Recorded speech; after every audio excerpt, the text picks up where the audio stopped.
एक शिक्षाप्रद कहानी। गर्मी का मौसम था, सूरज तेज था, लेकिन इस कठोर मौसम में भी चींटी अपने काम में व्यस्त थी। वह अपने घर के लिए अनाज इकट्ठा करने के लिए दिन रात मेहनत कर रही थी। वह हर दिन अपने छोटे लेकिन मजबूत जबड़ों में से एक बीज उठाती और अपने बिल में ले जाती और ध्यान से उसे जमा कर लेती। वह जानती थी कि जब सर्दियां आएंगी तो भोजन ढूंढना मुश्किल हो जाएगा। दूसरी ओर एक हरा टिड्डा था जो खुशी से रह रहा था।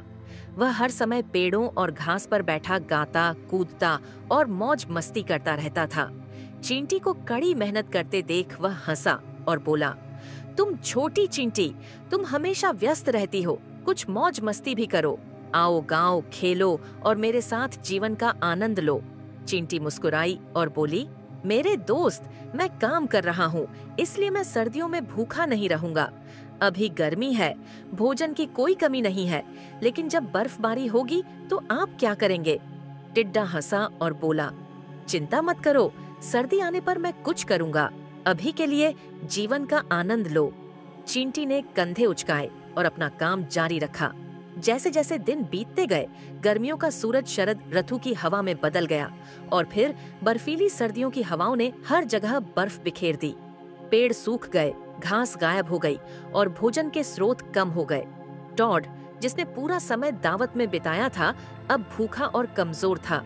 उसे समझ नहीं आ रहा था कि खाना कहाँ से लाए। वह इधर उधर घूमता रहा, लेकिन हर जगह बर्फ ही बर्फ थी। आखिरकार वह चींटी के बिल के पास पहुंचा और दरवाजा खटखटाया।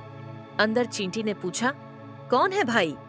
यह मैं हूँ, तुम्हारा दोस्त टड्डा, टिड्डे ने कमजोर स्वर में कहा। चींटी ने दरवाजा खोला और आश्चर्य से उसकी ओर देखा। टिड्डा ठंड से कांप रहा था और भूखा था। अब तुम यहाँ क्यों हो? चींटी ने पूछा। मुझे क्षमा करें, मैंने आपकी बात नहीं मानी और पूरा समय खेलने में बिताया।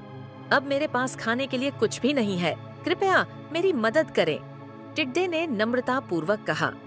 चींटी ने गहरी सांस ली और कहा, यही तो मैंने तुम्हें पहले समझाने की कोशिश की थी। अगर तुमने मेरे साथ मेहनत की होती तो तुम्हें यह दिन नहीं देखना पड़ता, लेकिन मैं तुम्हें इस तरह भूखा मरता नहीं देख सकता। आओ, अंदर आओ।